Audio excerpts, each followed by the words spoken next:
Okay, today we're going to tackle that age-old question that I get asked on a routine basis from friends and family and here on YouTube in the comments. Which one should you go for, an Apple Watch or a Garmin?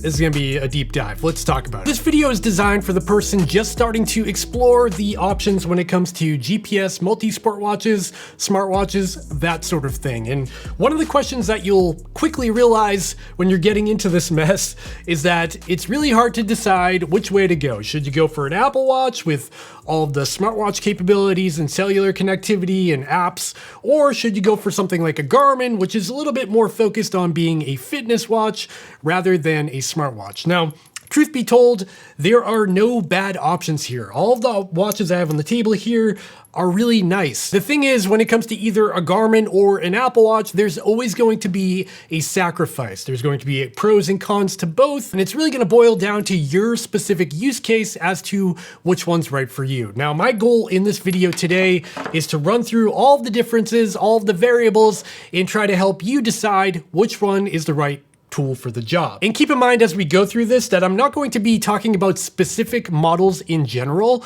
We're going to keep this pretty high level so we can actually get through this video. So looking at my table here, you can see there's a lot of Garmins on the left side of the screen here, and that's because Garmin makes a lot of different watches at a lot of different price points. It's very confusing. Now, if we look at the right side of the table here, it's much simpler. I've got two Apple Watches out of the three current models that are available from them.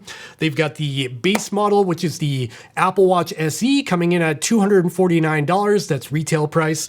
Then the middle of the road would be the Apple Watch Series 9, which comes in at around $399. And then finally, the most expensive option would be the Apple Watch Ultra 2, which comes in at $800 or $799 here in the USA.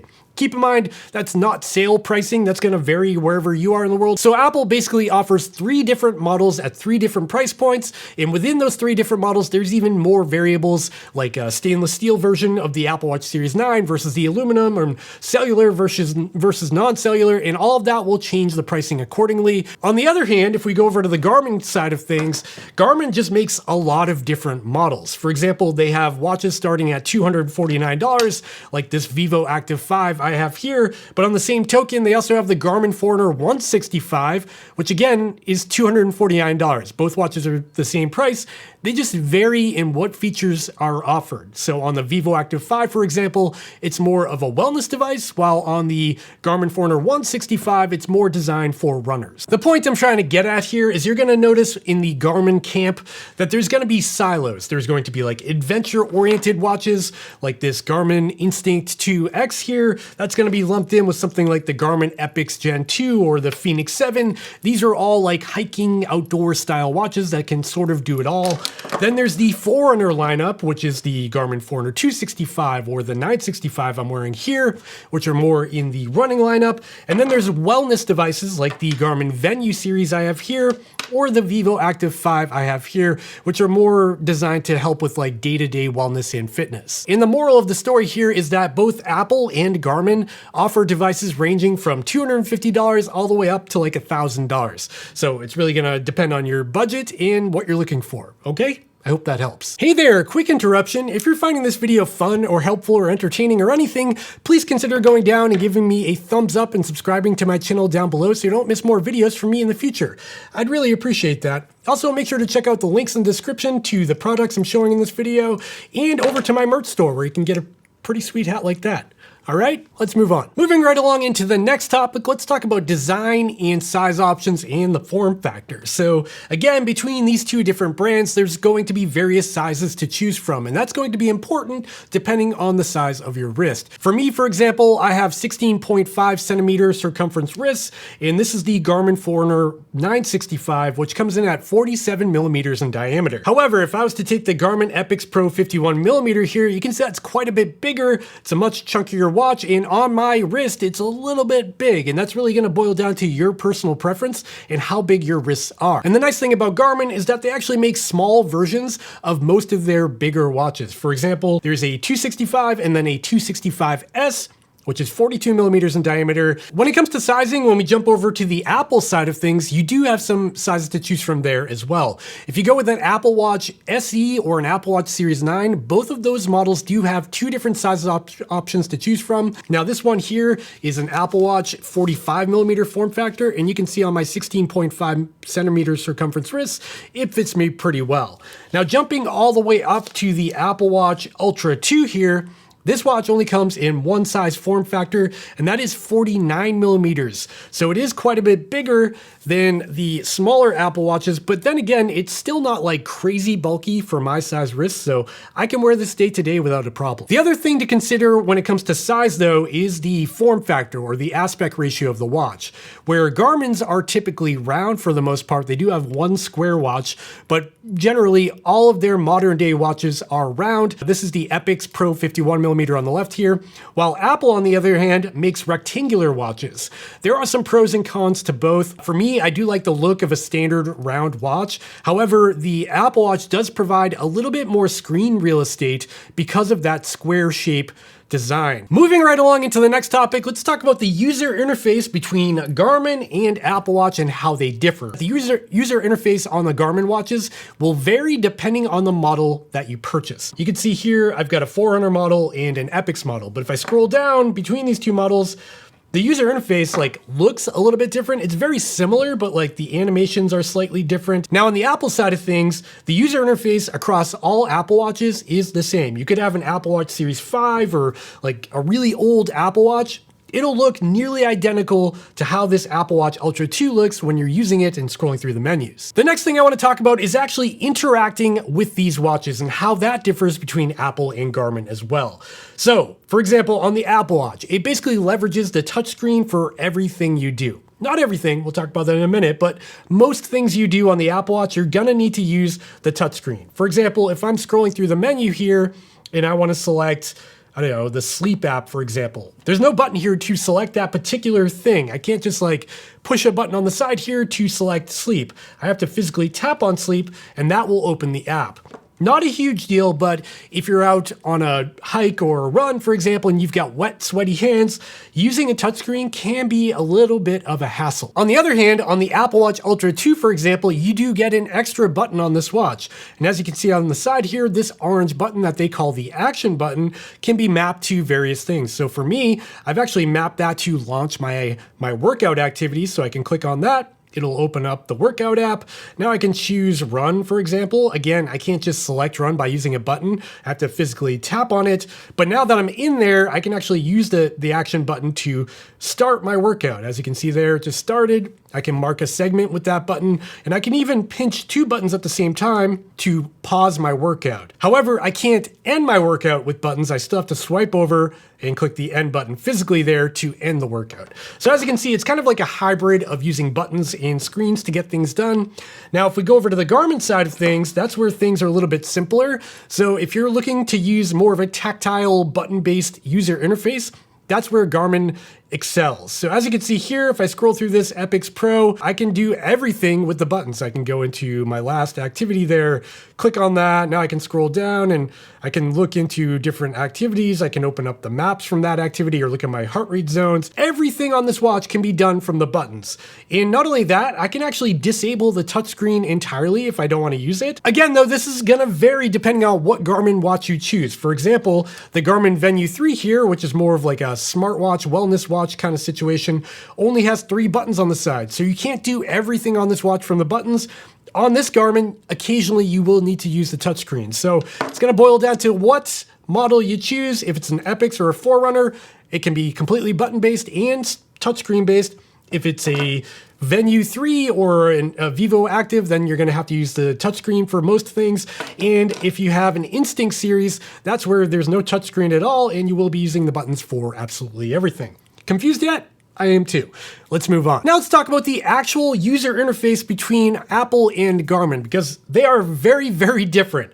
So on the Apple Watch, it could be an Ultra 2, a Series 9, a Series 8, a Series 7. They're all kind of the same. Their user interface is quite different. It's basically like having an iPhone strapped to your wrist. If I dive into my app menu here, you can see that it's really reactive and there's lots of animations and colors and everything just looks really nice.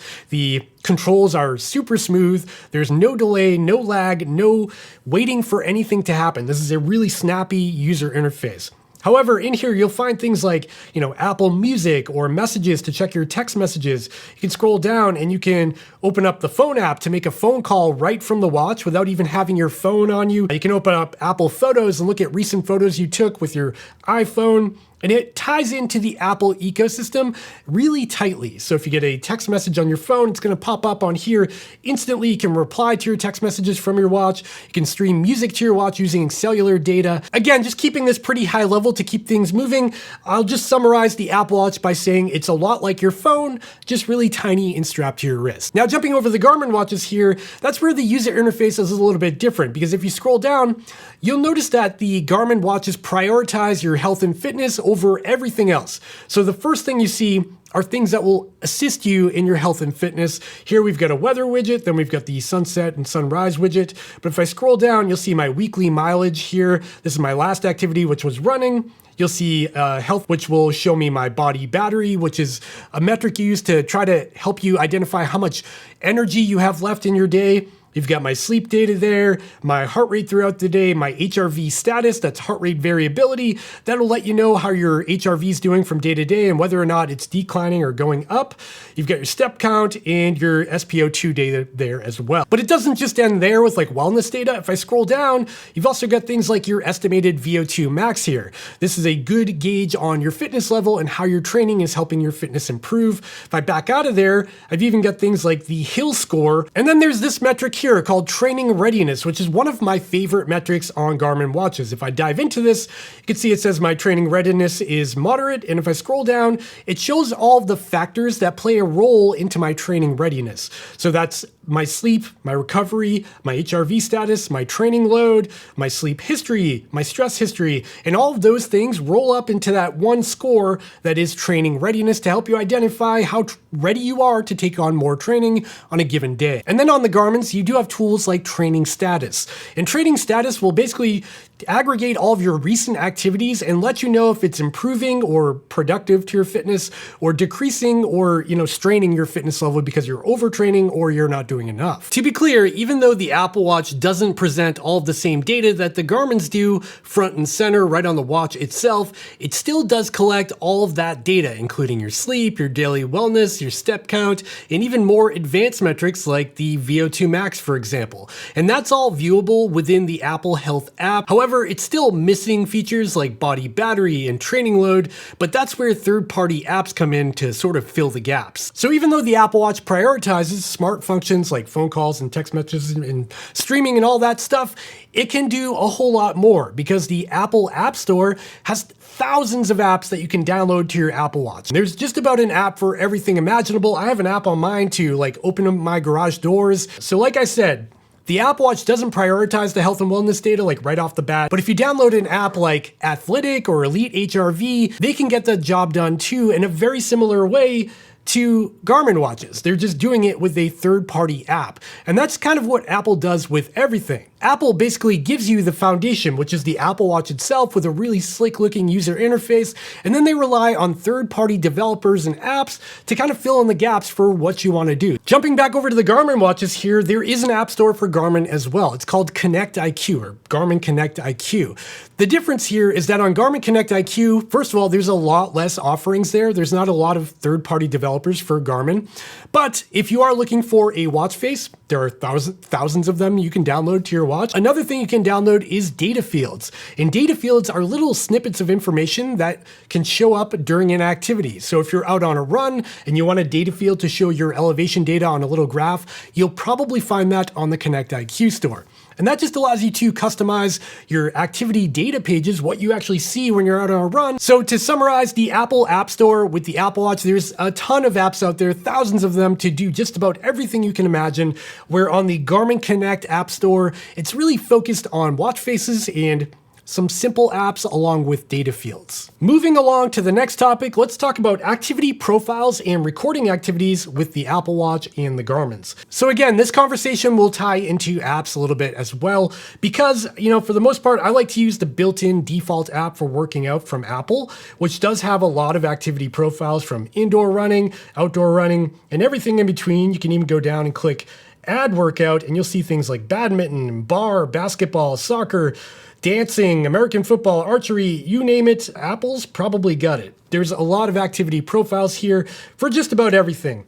Now, the nice thing about Apple is that if it's missing an activity profile, you can probably find an app for that. So if you're somebody who's like playing pickleball or something and you couldn't find that in this list, you'll probably be able to find a pickleball app on the App Store to fill that gap. And another nice thing about the Apple App Store is that there's third-party apps for recording activities like Work Outdoors, which is one of my favorites, for example. It costs like $5 and it's a way better workout experience compared to the native built-in workout app on the Apple Watch, in my opinion, at least, because it does have built-in mapping and navigation when you're out on your trail run or hike, which I find really valuable. Again, there's just a lot of flexibility when it comes to the Apple Watch and the App Store. There's a lot more you can do there. Now, on the Garmin side of things, again, there are a ton of activity profiles to choose from within the workout app here. So if I scroll down, you're even going to see things like soccer and football, American football, basketball, baseball, team sports, but more simple things like running and cycling as well. And then on top of that, you will find, crazy things like expedition if you're climbing Mount Everest. This particular activity profile will only ping a GPS satellite every few hours to conserve battery life, so you can go on a super long hike without killing your battery. So there's more like niche activities, I think, on the Garmin side of things, where the Apple Watch is a little bit more basic when it comes to activity recording. And on the activity tracking side of things, let's talk about navigation and mapping. If you are a hiker, a trail runner, somebody who goes off the beaten path, and you want to navigate around by using your watch instead of getting your phone out every 2 seconds, that's where it's sort of a landslide victory for Garmin, because they have built-in offline maps that are for your entire region. So if you need to find a waypoint, you can look it up right on your watch, tap on it, click go, and it'll actually give you turn-by-turn directions without a cellular connection to wherever you're trying to get to. And the mapping and navigation on Garmin is really advanced. On the Apple side of things, it does have mapping and navigation. In fact, a little while ago, they introduced offline mapping and navigation to the Apple Watch series. However, the offline mapping relied on your phone. I don't know why they did this, but instead of having the maps downloaded right to the watch, you still needed your phone on you, even if you're like in the backcountry looking up a map on your watch. That being said, if you are used to something like Google Maps or Apple Maps, for example, the mapping experience on the Garmin watches can be a little bit frustrating, because as you can see, it's not like crazy fast responsive. It's a little bit laggy. And that's just the case because these watches have a slower computer inside, slower graphics handling, and because of that, it's a little harder to navigate through the mapping. Totally usable once you get used to it, but it is something to consider if you're used to like an Apple Watch or navigating on your phone, for example. And finally, on the topic of navigation and mapping, one more thing I should mention is that it gets a lot more confusing on the Garmin watches as to which ones have mapping and which one don't. For example, if you buy the Garmin Vivoactive 5 here, this watch has no mapping or navigation despite being a Garmin watch.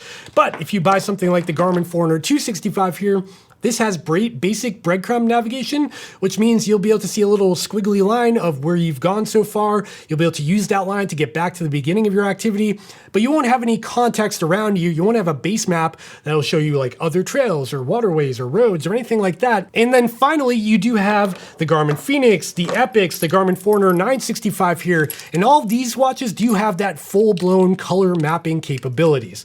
So again, it's important to focus in on which product you're actually looking at from Garmin and what features you need. And now that we've talked about the activity tracking apps, let's talk about accuracy. How accurate are the GPS antennas on these watches, and what kind of tracks can you get from any of these watches, including all these other Garmin's I have here. So instead of going through every single model and telling you how accurate or inaccurate it is, I'm just gonna generalize this and say that if you're a beginner looking to get into a Garmin or an Apple Watch, I wouldn't even worry about GPS accuracy at this point.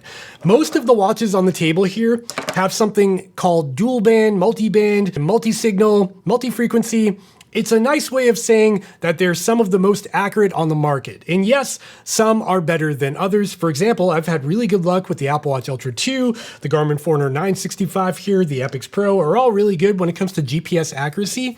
But largely, all of the watches I have here are pretty good. And if you buy a recent generation Garmin or Apple Watch, I would not worry about GPS accuracy. Again, there's going to be some nuance there, like some are better than others, but if you're just getting into this, it's not something that's going to really matter to you. With GPS accuracy out of the way, that's a good segue into optical heart rate sensor accuracy, because of course, all of these watches do have a heart rate sensor on the back of them.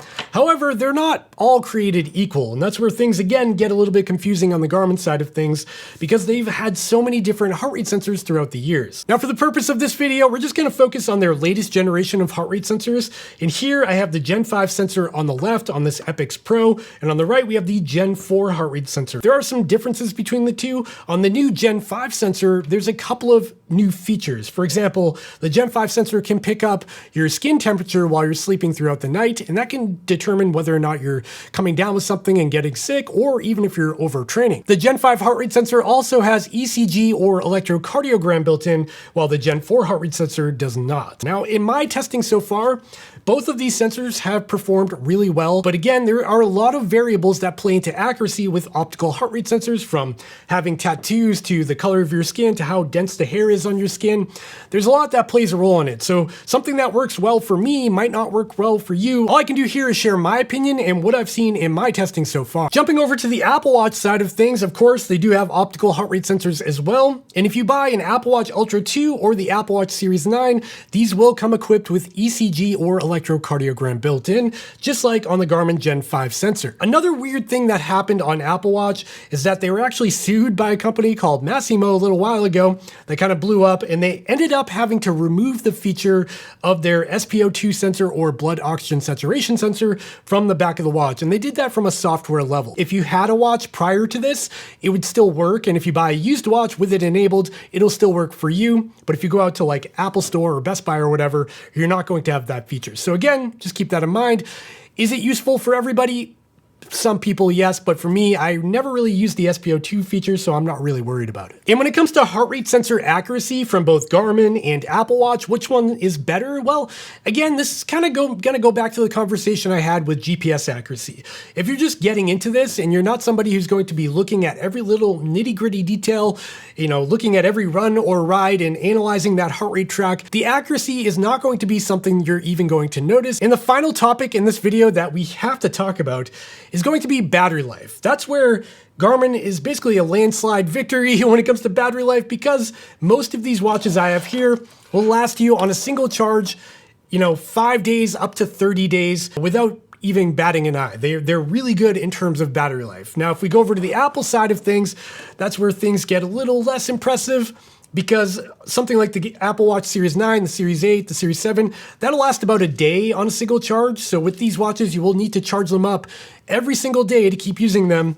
And on the Apple Watch Ultra 2 here, you can get 2 to 3 days out of it. It has a much bigger battery, but again, not super impressive when you compare it to something like the Epix Pro 51 here, which can go about a month on a single charge. That's using it regularly for runs as well. Okay, with all that being said, with all of those topics out of the way, which one is right for you? And like I said at the beginning of this video, I can't really answer that for you. However, I can summarize, in my opinion, who these two watches are designed for. So on the Garmin side of things, Garmin's are really designed for fitness and wellness focused people at their forefront. If you're somebody who's an avid runner, cyclist, climber, trail runner, whatever, the Garmin watch is probably gonna suit you a little bit better than the Apple Watch.